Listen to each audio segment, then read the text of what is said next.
بسم اللہ الرحمن الرحیم نحمده ونصلي على رسوله الكريم اما بعد قال الله تبارك وتعالى اعوذ بالله من الشيطان الرجيم بسم الله الرحمن الرحيم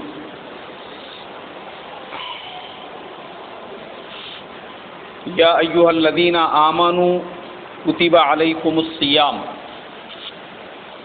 كما كتب على الذين من قبلكم لعلكم تتقون وقال تعالى اعوذ بالله من الشيطان الرجيم شهر رمضان الذي انزل فيه القرآن هدى للناس وبينات من الهدى والفرقان صدق الله العظيم. محترم بزرگوں، دوستو، رمضان کا مبارک مہینہ شروع ہونے میں صرف چند دن باقی ہے. رمضان آنے سے پہلے ہر مسلمان کو رمضان کے فضائل اور رمضان کے ضروری مسائل کا علم ہونا ضروری ہے. رمضان کا مہینہ کیوں آتا ہے؟ اللہ تبارک و تعالی نے پورے ایک مہینے کے روزے کیوں فرض فرمائے ہیں؟ رمضان کا مقصد ہمارے اپنے زندگیوں کو فلٹر کرنا ہے. جیسے ہمارے گھروں میں واٹر پیوریفائر ہوتا ہے، واٹر فلٹر ہوتا ہے، تو پانی کے اندر کی تمام گندگیوں کو وہ دھو کر اس کو صاف اور شفاف کرتا ہے. یہ رمضان کا مہینہ بھی ویسے ہی ہے، جو ہمارے نفس کی گندگیوں کو دھونے کا کام کرتا ہے، ہمارے اندر کی نجاستوں کو نکالتا ہے، ہمارے اندر کی گندگیوں کو دور کرتا ہے، برائیوں کا خاتمہ کرتا ہے، اور رمضان کے ذریعے سے ہمارے دلوں میں تقویٰ پیدا ہوتا ہے. یہ رمضان کا مقصد ہے. اسی لیے قرآن میں اللہ نے کہا کہ دیکھو، روزے فرض کرنے کا مقصد یہ ہے تم متقی بن جاؤ، تمہارے اندر کی برائیاں ختم ہو جائے، تمہارے اندر جو گناہ کبیرہ، گناہ صغیرہ جس سے تم بے احتیاطی کرتے ہو، تم اس سے احتیاط کرنے والے بنو، اور وہ تمام گندگیاں تمہارے اندر سے نکل جائے. پھر تم ایک دم پوری طرح سے جب صاف اور شفاف ہو تو اس کے بعد اگلے جو 11 مہینے ہیں اس میں تم ویسی ہی زندگی گزارو. اس لیے میرے محترم بزرگوں، رمضان کا روزہ ہر بالغ عاقل مرد اور عورت کے اوپر فرض ہے. رمضان کا روزہ کسی کو بھی معاف نہیں ہے.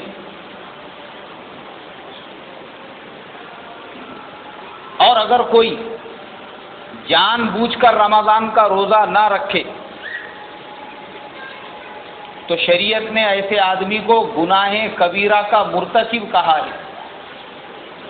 اور کوئی آدمی رمضان کے مہینے میں روزہ تو نہ رکھے لیکن اس کے علاوہ روزے کی توہین کرے، وہ کھلم کھلا روڈ پہ راستوں پہ کھاتا پھرے، علل اعلان لوگوں کے سامنے یہ کہے کہ میرا روزہ نہیں ہے اور میں تو کھا پی رہا ہوں، تو شریعت یہ کہتی ہے کہ جہاں پر شریعت کا قانون نافذ ہوگا اس ملک کے اندر ایسے آدمی کی گردن اڑا دی جائے گی.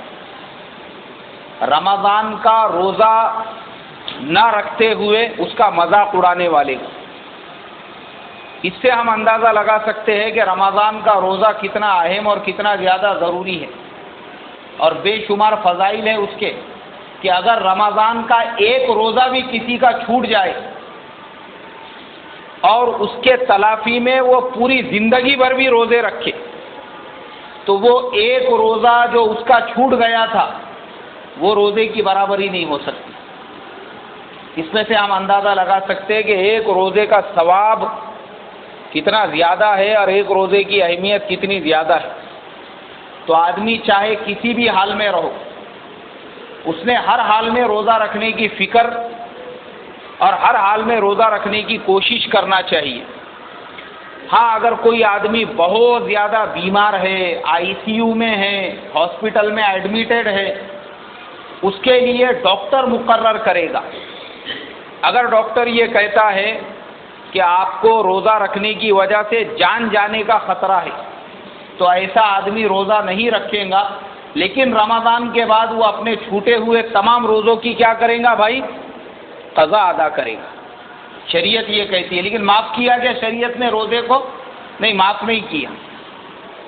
اور وہ تمام مسلمان جو ذرا ذرا سے بہانوں کی وجہ سے روزہ چھوڑ دیتے ہیں، جیسے آج صبح میں ہی ایک صاحب نے مجھے فون کیا، کہنے لگے مولانا میں شوگر کا مریض ہوں۔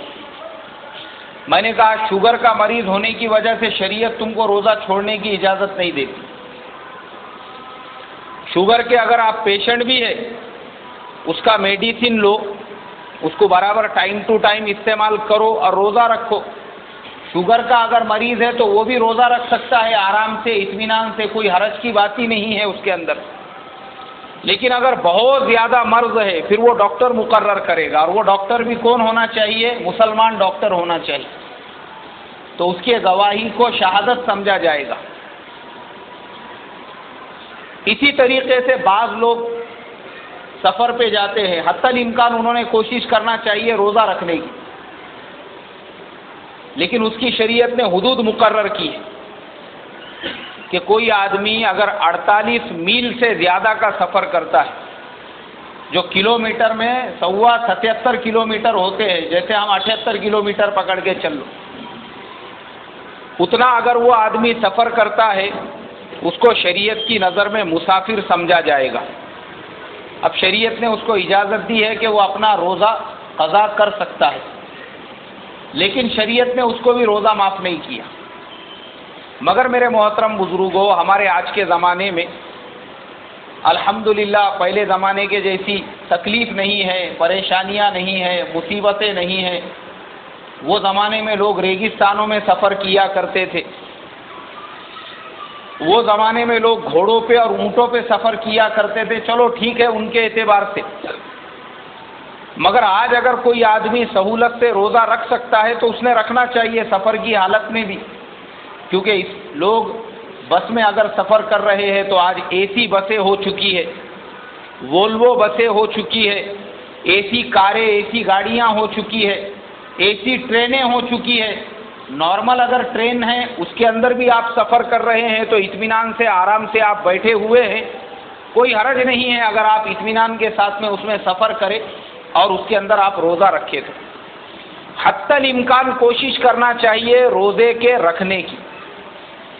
لیکن اگر آخری حد میں سفر ایسا ہے جیسے کوئی بیوپاری آدمی ہے، تاجر آدمی ہے، اب اس کو بامبے سے مال لے کر آنا ہے، بیچارہ دھوپ میں یہ دکان سے وہ دکان جا رہا ہے، وہ دکان سے یہ دکان جا رہا ہے، اس کے ساتھ میں وزن ہو گیا ہے، اب اس کو وزن لے کے کبھی ٹیکسی سے جو ہے لوکل ٹرین میں جانا پڑ رہا ہے، لوکل ٹرین سے اس کو بڑے اسٹیشن پہ آنا پڑ رہا ہے۔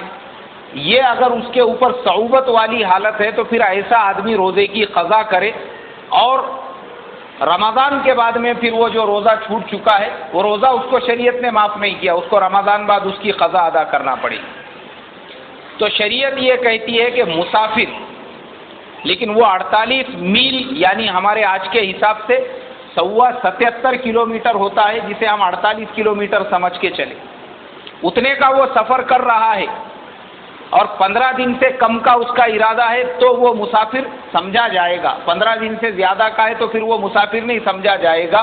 لیکن آج کے زمانے کے اعتبار سے اتنا بھی وہ سفر کر رہا ہے تو اس سفر کے اندر بھی وہ روزہ رکھنے کی فکر اور کوشش کرے۔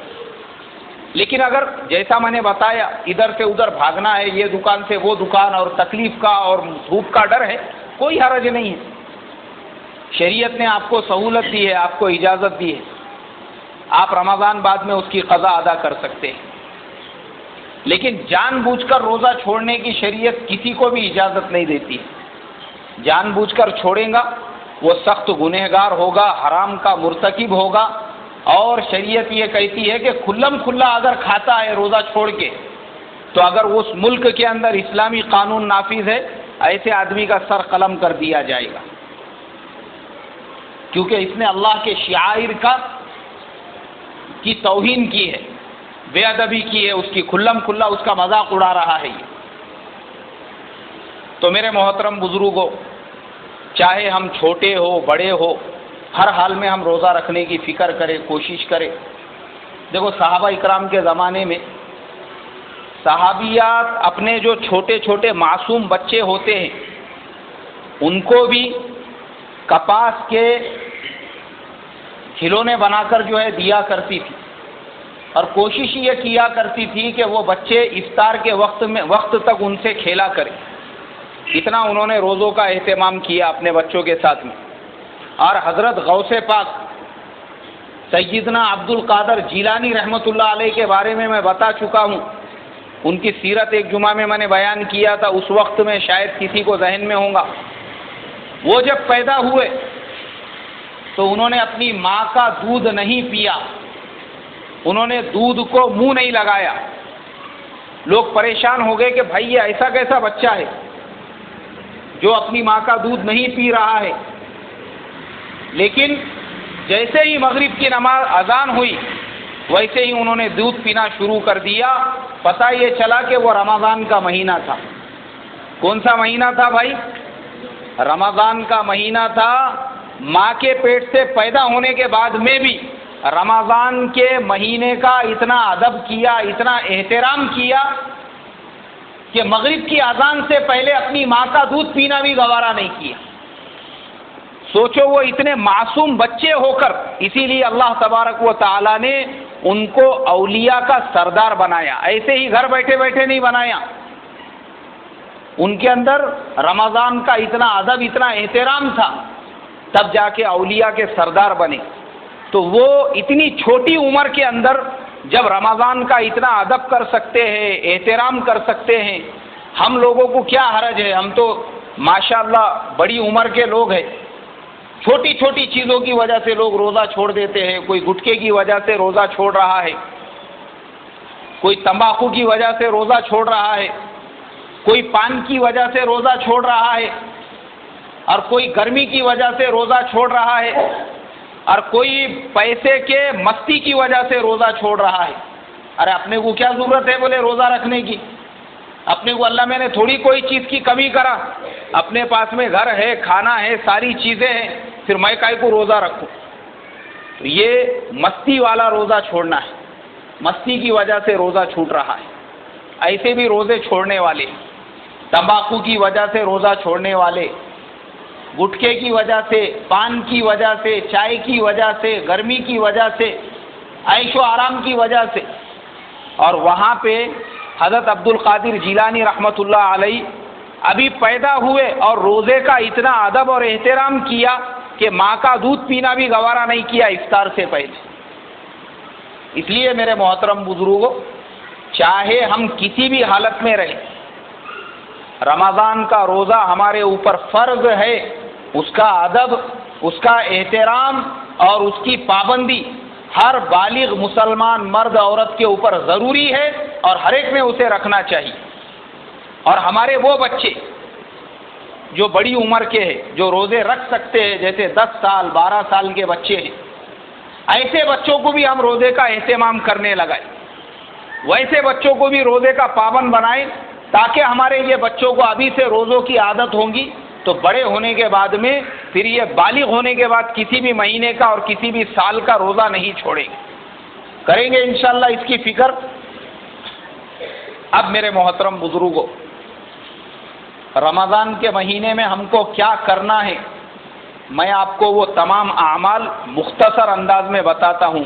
سحر سے لے کر تو افطار تک ہمارا رمضان کیسے گزرنا چاہیے۔ سحر کے اندر ہم لوگ حتی الامکان کوشش یہ کرے جلد سے جلد بیدار ہونے کی، اور سحر میں جب ہم بیدار ہو جائے تو پہلا کام یہ کرے کہ کوئی آدمی اگر ناپاک ہے، اس نے رات میں اپنے بیوی سے صحبت کی تھی یا اس کو احتلام ہو گیا تھا، پہلی فرصت میں غسل سے فارغ ہو جائے، اور غسل وغیرہ کرنے کے بعد میں تہجد کی نماز پڑھے۔ سحر کرنے سے پہلے کم سے کم تہجد کی نماز 2 رکعت ہے، 4 رکعت ہے، اور زیادہ سے زیادہ 12 رکعت ہے۔ کوشش یہ کرے 12 رکعت پڑھنے کی، لیکن سحر کا وقت ہوتا ہے، وقت کی تنگی ہوتی ہے، تو نہیں 12 رکعت پڑھ سکتے تو کم سے کم کتنی رکعت پڑھیں گے بھائی؟ 2 کر کے ہم 4 رکعت پڑھے، اور اگر کسی کو 4 کا بھی موقع نہیں مل رہا ہے تو 2 رکعت بھی وہ آدمی پڑھ سکتا ہے۔ اس کے بعد اللہ تبارک و تعالیٰ سے دعا کرے، ایک تو رمضان کا مہینہ، دوسرے سحر کا مبارک وقت، اور تیسرے آپ تہجد کی نماز پڑھ کے دعا کر رہے ہیں۔ اللہ کے نبی صلی اللہ علیہ وسلم نے فرمایا رمضان کے مہینے میں اور رمضان کے علاوہ بھی تہجد کے وقت میں اللہ تبارک و تعالیٰ خود پہلے آسمان پہ آ کر اعلان کرتے ہیں کہ ہے کوئی مجھ سے اپنے گناہوں کی توبہ کرنے والا، میں اس کے گناہوں کو معاف کروں، ہے کوئی مجھ سے مدد طلب کرنے والا، میں اس کی مدد کروں، ہے کوئی مجھ سے اپنی حاجتوں کو مانگنے والا تو میں اس کی ضرورت کو پورا کروں۔ اب سوچو، اللہ تبارک و تعالیٰ پہلے آسمان پہ آ کر اس کا اعلان کرے، اور اس وقت میں ہم اگر سوتے پڑے رہے یا ہم دسترخوان کے اوپر بیٹھے رہے، یہ ہمارے لیے محرومی کی بات ہے۔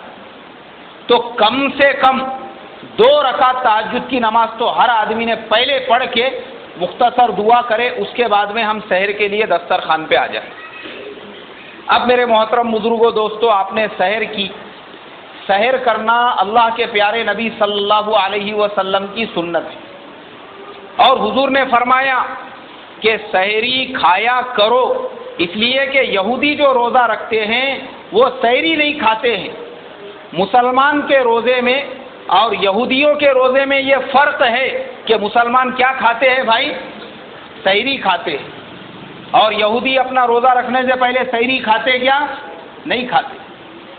اگر آپ کو بھوک نہیں ہے تو بھی اللہ کے نبی کی سنت زندہ کرنے کی نیت سے 1 کھجور کھا لینے کا، 1 گھونٹ چائے پی لینے کا، 1 آدھا لقمہ کھانے کا کھا لینے کا، 1 آدھا موز کھا لینا ہے، کچھ نہ کچھ ہم نے یہ نیت سے کھانا ضروری ہے کہ یہ میرے پیارے نبی صلی اللہ علیہ وسلم کی سنت ہے۔ اور حضور نے فرمایا کہ یہودیوں کے روزے میں اور مسلمانوں کے روزے میں فرق یہ ہے کہ یہودی بغیر سحری کا روزہ رکھتے ہیں، اور مسلمان کیسا روزہ رکھتے ہیں؟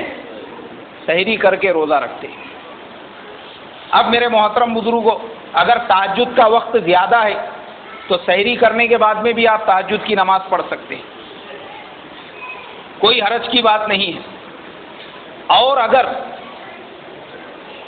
سحر کرنے میں اور اذان میں ٹائم ہے، اور کسی کو اگر اپنے بیوی سے صحبت کرنے کا ارادہ ہوا تو وہ اس ٹائم میں سحری کرنے کے بعد میں بھی اپنے بیوی سے صحبت کر سکتا ہے، لیکن اذان سے پہلے اس کو غسل کرنا ضروری ہے، اور فجر کی نماز سے پہلے غسل کرنا ضروری ہے۔ ایسا نہیں کہ کوئی آدمی سحری کرے اس کے بعد صحبت کرے اور اس کے بعد ایسا وہ نیند کے اندر یعنی ایسا اس کے اندر سو جائے کہ اس کی فجر کی نماز بھی قضا ہو جائے۔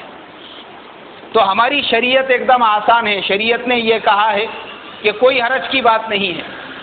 اور اگر کوئی آدمی اس نے رات میں ہی اپنے بیوی سے صحبت کر لی تھی مگر غسل نہیں کر سکا اور سحری کا وقت ایک دم تنگ ہو گیا، مان لو سحری کا وقت 5 منٹ ہی تھا، 10 منٹ ہی تھا، اب وہ آدمی نے سوچا اگر میں باتھ روم میں جاؤں گا غسل کروں گا تو اس میں مجھے 10 منٹ لگ جائیں گے اور سحری میری رہ جائیں گی، تو ایسا آدمی صرف وضو کر کے سحری کر سکتا ہے۔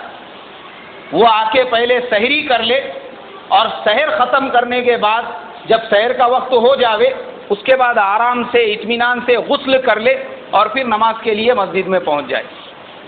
بغیر غسل کے بھی سحر کر سکتے ہیں، ایسا ضروری نہیں ہے کہ سحر کے لیے آپ کا غسل کرنا ہو، کیونکہ اگر وقت تنگ ہے تو آدمی کیا کرے گا؟ 5 منٹ ٹائم ہے، 10 منٹ، اب غسل کرنے جائیں گا تو سحر کا وقت نکل جائے گا۔ تو ہماری شریعت یہ کہتی ہے کہ کوئی آدمی اگر اسے غسل کی حاجت ہو جاوے اور وقت تنگ ہو وہ پہلے سحر کرے اس کے بعد میں غسل کرے، یا اگر اس نے سحر کر لی ہے اور فجر کی اذان اور نماز میں کافی وقت ہے اور اس درمیان میں وہ اپنے بیوی سے صحبت کرنا چاہتا ہے، اس کی بھی شریعت نے اس کو یہ اجازت دی ہے، کوئی حرج کی بات نہیں۔ لیکن شرط یہ ہے کہ صبح صادق کا وقت شروع نہیں ہونا چاہیے، ورنہ کوئی آدمی اگر یہ سوچ کے بیوی سے صحبت کرے کہ ارے ابھی تو صبح صادق کا سحر کا وقت ختم ہونے میں بہت ٹائم ہے، اور اس درمیان میں صبح صادق کا وقت نکل جاوے اور سحر کا وقت ختم ہو جائے تو اس آدمی کا روزہ نہیں ہوگا۔ یہ تمام احتیاط برتنا ہمارے لیے ضروری ہے۔ چلو ماشاءاللہ، اب آپ نے جو ہے سحر بھی کر لیے، روزہ بھی رکھ لیے، غسل سے آپ فارغ ہو گئے، نماز کے لیے بھی آپ مسجد میں چلے گئے۔ اب اس میں ایک چیز اور ذہن میں رکھیں کہ سحری کے اندر ہم لوگ جو نیت کرتے ہیں، زبان سے جو نیت کرتے ہیں، نویت ان اصوم غدا للہ تعالی من صوم رمضان، اس کا زبان سے بولنا ضروری نہیں ہے۔ آپ کے دل میں اگر نیت ہے کہ بھائی میرے کو روزہ رکھنا ہے تو آپ کا روزہ ادا ہو گیا۔ علماء یہاں تک فرماتے ہیں کہ رات کو سوتے وقت میں اگر آپ کی نیت تھی کہ بھائی میں صبح میں اٹھ کے روزے کی سحر کرنے والا ہوں، تو بھی آپ کا فرض روزہ ادا ہو جائے گا۔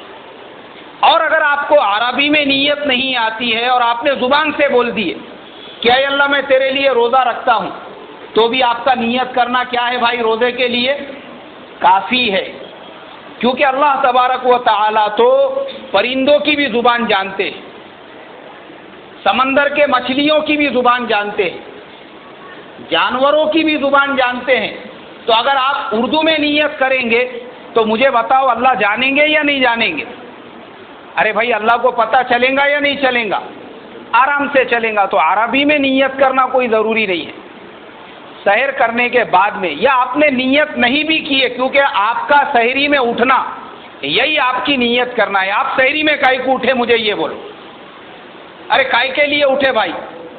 روزہ رکھنے کے لیے ہی اٹھے نا۔ تو آپ کے دل میں آلریڈی جب روزے کی نیت ہے، اللہ نے آپ کے دل کی آواز کو سن لیا۔ اب آپ نے جو ہے سحر بھی کر لی ہے ماشاءاللہ۔ ایک چیز کی احتیاط خاص طور پہ رمضان میں کریں۔ اکثر لوگ کیا کرتے ہیں، سحر کرنے کے بعد میں ارے تھوڑی دیر میں لیٹ جاؤں گا، بولے تھوڑی دیر میں آرام کر لوں گا، اور وہ آرام کرنے کے چکر میں جب لیٹتے ہیں تو فجر کی نماز قضا ہو جاتی ہے۔ تو ہم اس کا خیال رکھیں، سحر کرنے کے بعد میں حتی الامکان کوشش کریں مسجد میں پہنچنے کی اور فجر کی نماز ادا کرنے کی۔ فجر سے پہلے بالکل نہ سوئے۔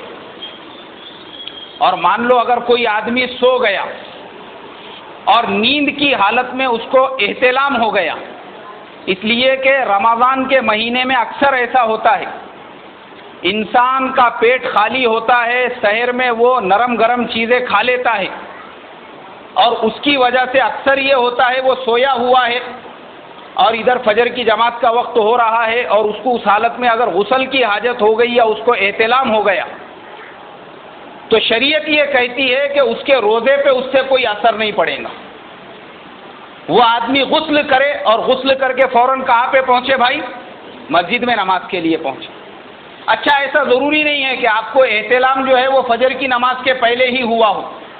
بعض اوقات ایسا بھی ہوتا ہے انسان فجر کی نماز پڑھ لیتا ہے، اور فجر کی نماز پڑھنے کے بعد میں جو ہے اس کے بعد میں وہ سو گیا، اور اس حالت میں اگر اس کو احتلام ہو گیا تو بھی شریعت یہ کہتی ہے اس سے اس کے روزے پہ کوئی اثر نہیں پڑے گا۔ اور اگر مان لو فجر کے بعد نہیں، بعض لوگ دوپہر میں سوتے ہیں، دوپہر میں ظہر کے بعد میں سوتے ہیں، یا دوپہر کے وقت میں آرام کرتے ہیں۔ دن میں آپ روزے کی حالت میں کسی بھی وقت میں آرام کرو، اگر آپ کو احتلام ہوتا ہے تو آپ کے احتلام ہونے کی وجہ سے، جسے انگلش میں ویٹ ڈریم کہتے ہیں، آپ کے روزے پہ کوئی اثر نہیں پڑے گا، لیکن آپ کو فوراً اٹھنے کے بعد میں کیا کرنا پڑے گا بھائی؟ غسل کرنا پڑے گا، اپنے آپ کو پاک کر لینا پڑے گا، اس سے آپ کے روزے پہ کوئی اثر نہیں پڑا۔ لیکن اگر کوئی آدمی جان بوجھ کے احتلام کراتا ہے، جیسے مثال کے طور پر آج کل ہمارے نوجوانوں میں کچھ غلط عادتوں کے نوجوان شکار ہو چکے ہیں، جسے ہم لوگ مشت زنی کہتے ہیں، یا جسے ہندی میں ہست میتھون کہتے ہیں، یا جسے انگلش میں مسٹربیشن کہتے ہیں۔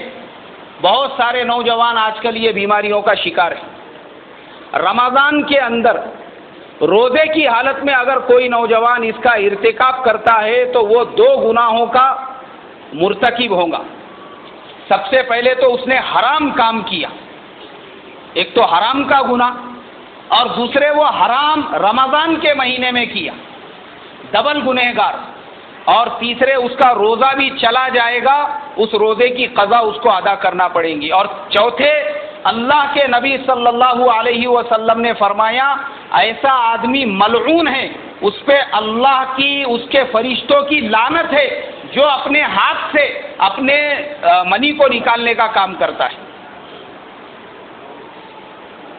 کل قیامت کے دن اس ہاتھ کو حاملہ بنا کر اٹھایا جائے گا۔ کیا بنا کر اٹھایا جائے گا بھائی؟ ہاں، اور وہ ہاتھ قیامت کے دن گواہی دے گا اس نے اپنے ہاتھوں سے کیسے کیسے گناہ کیے۔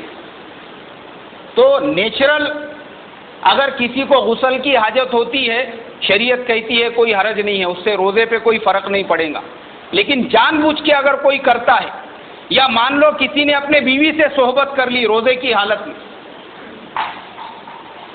اب اس نے ڈبل گناہ کیا۔ ایک تو اس کا روزہ، اس کو قضا بھی ادا کرنا پڑیں گی اور کفارہ بھی ادا کرنا پڑے گا۔ کفارہ کسے کہتے ہیں؟ ایک روزہ جو اس نے چھوڑ دیا اس کے بدلے میں 60 روزے رکھنا پڑیں گے رمضان کے بعد۔ کتنے روزے رکھنا پڑیں گے بھائی؟ 60 روزے۔ کتنے روزوں کے بدلے میں؟ ایک روزے کے بدلے میں۔ اس کے لیے شریعت یہ کہتی ہے کہ روزے کی حالت میں اپنے بیوی سے تھوڑی سی دوری بنائے رکھیں۔ اپنے بیوی کو بھی شہوت کی نظر سے دیکھنا روزے کی حالت میں جائز نہیں ہے، اس لیے کہ اگر آپ نے جوش جذبات میں یہ قدم اٹھا لیا تو بتاؤ آپ کتنے بڑے گنہگار ہوئے۔ ایک تو آپ کا روزہ ٹوٹ گیا، روزہ ٹوٹنے کے علاوہ اس کی قضا بھی لازم ہو گئی، کفارہ بھی لازم ہو گیا، اور کفارہ میں نے بتایا ابھی آپ کو، یا تو آپ کو ایک غلام آزاد کرنا پڑے گا۔ اب آج کے زمانے میں غلام آزاد کر سکتے کیا بھائی؟ غلاموں والا سسٹم ہی نہیں ہے۔ یا تو ہر روزے کے بدلے میں ایک غلام آزاد کرنا پڑے گا، یا تو 60 دن مسلسل آپ کو روزے رکھنا پڑیں گے۔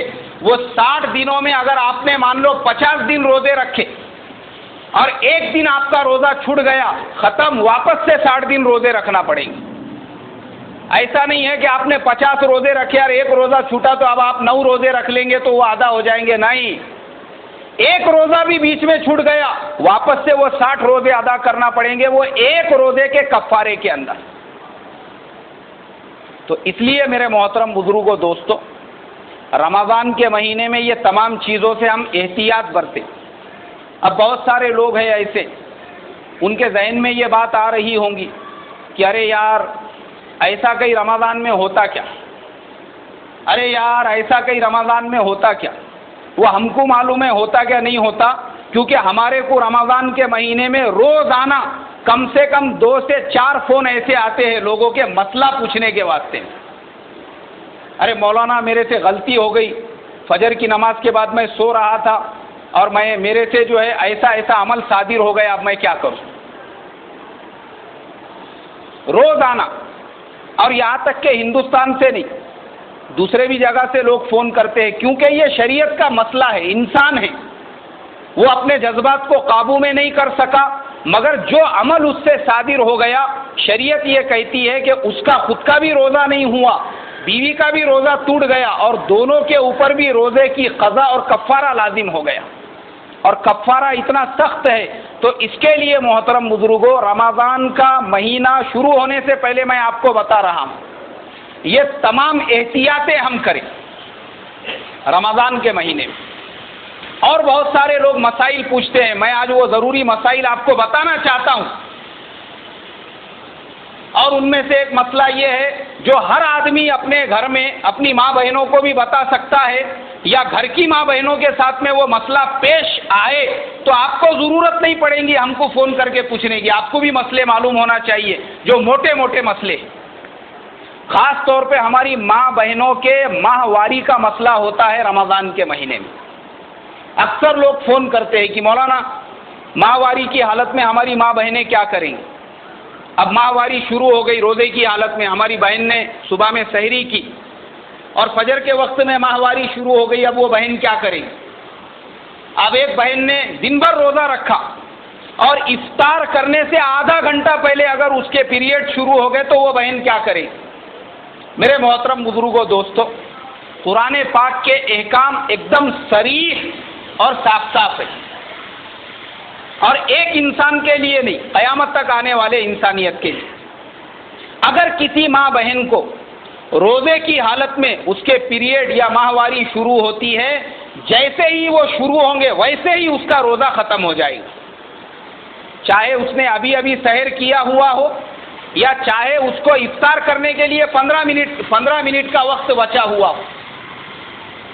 جیسے ہی وہ ماں بہن کا اگر ماہواری شروع ہو گیا، شروع ہونے کے ساتھ میں ہی اس کا روزہ ختم ہو گیا اسی جگہ پہ۔ اب شریعت یہ کہتی ہے کہ وہ کھائیں گی پیئیں گی، وہ روزے داروں کے جیسا نہیں رہیں گی، یاد رکھو میری بات، وہ بہن روزے داروں کے جیسا نہیں رہیں گی۔ وہ کیا کریں گی بولو؟ کھانا کھائیں گی، پانی پئیں گی، جیسے نارمل دنوں میں وہ رہتی ہے اسی طریقے سے رہیں گی۔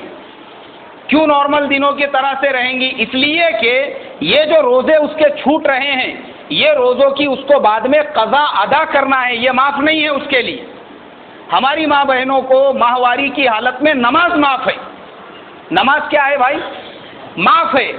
نماز کی قضا ان کو پڑھنے کی ضرورت نہیں ہے، مگر جتنے روزے چھوٹیں گے وہ تمام روزوں کی ان کو کیا کرنا پڑیں گی؟ قضا ادا کرنا پڑیں گی۔ جب ان کو یہ روزوں کی قضا ادا کرنے کا ہے تو پھر کائے کو روزے دار کی طرح سے ان کو رہنا ہے؟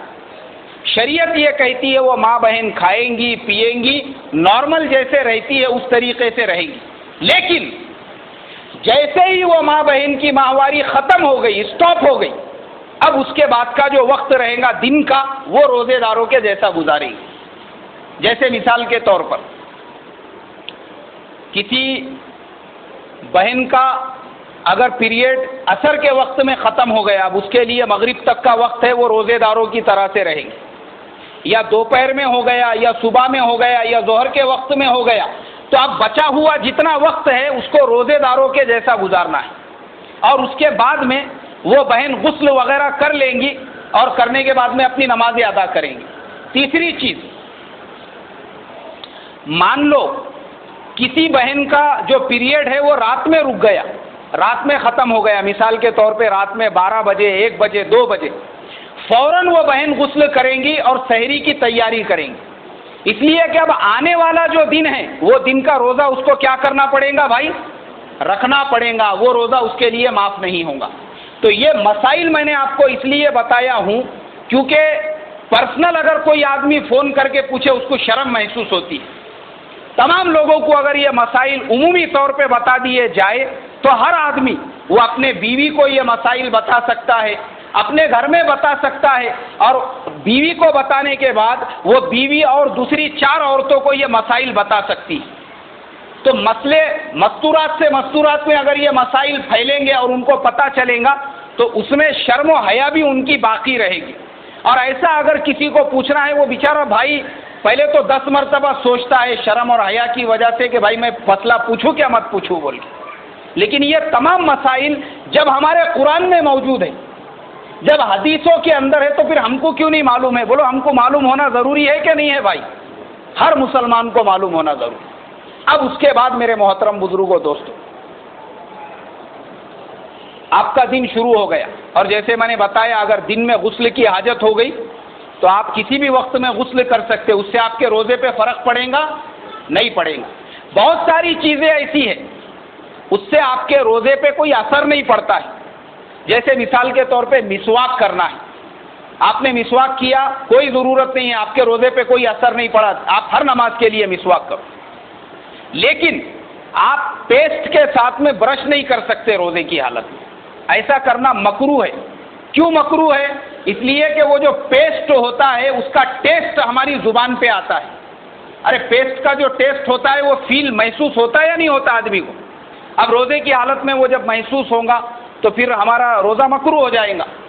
اسی طریقے سے ہمارے بہت سارے جو بھائی ہیں وہ رمضان کے مہینے میں اپنے دانتوں پہ تمباکو کو جلا کے لگاتے ہیں، تمباکو کو جلاتے وہ لوگ اور وہ جلے ہوا تمباکو دانتوں کے اوپر لگاتے ہیں، اس کا بھی اثر ہوتا ہے، اس سے بھی پرہیز کرنا چاہیے۔ اسی طریقے سے بعض جگہوں پہ لوگ دانتوں میں گل لگاتے ہیں، گل یعنی ایک ٹائپ کا منجن ہوتا ہے، وہ بھی تمباکو سے بنایا جاتا ہے۔ ایک مرتبہ یو پی کے اندر میں اللہ کے راستے میں چل رہا تھا، تو ہم نے منجن کی ڈبی رکھی ہوئی تھی وضو خانے کے اندر۔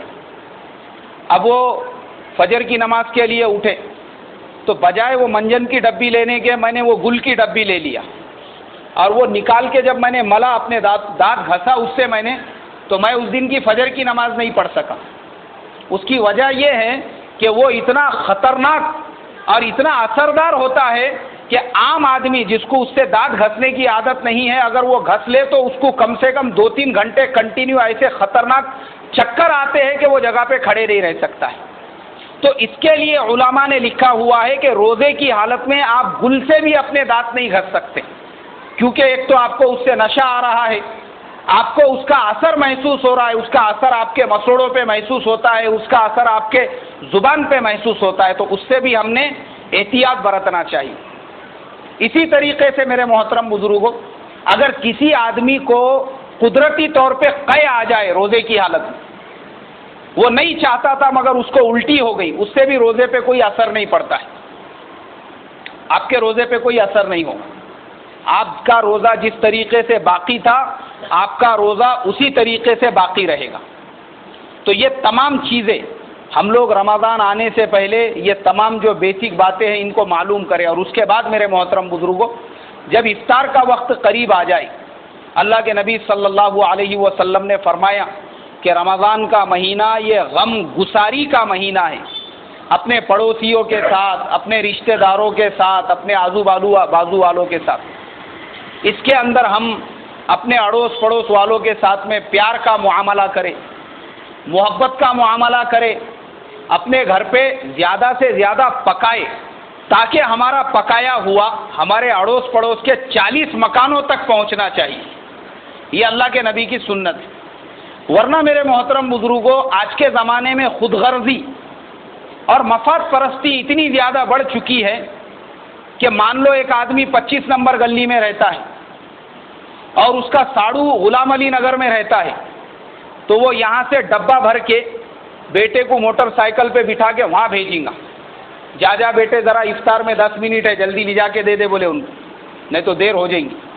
اور بازو میں اس کے پڑوسی ہے، بیچارہ غریب ہے، اور اس کی پینٹ کھجور خریدنے کی بھی جو ہے اس وقت میں، یعنی وہ پینٹ کھجور بھی نہیں خرید سکتا، اتنا زیادہ مجبور ہے، قرضوں میں گھرا ہوا ہے، اور اس کے بچے کھجور کو ترس رہے ہیں، اور یہ اپنے رشتہ داروں کے گھر پہ ایسے ڈبے بھر بھر کے بھیج رہا ہے۔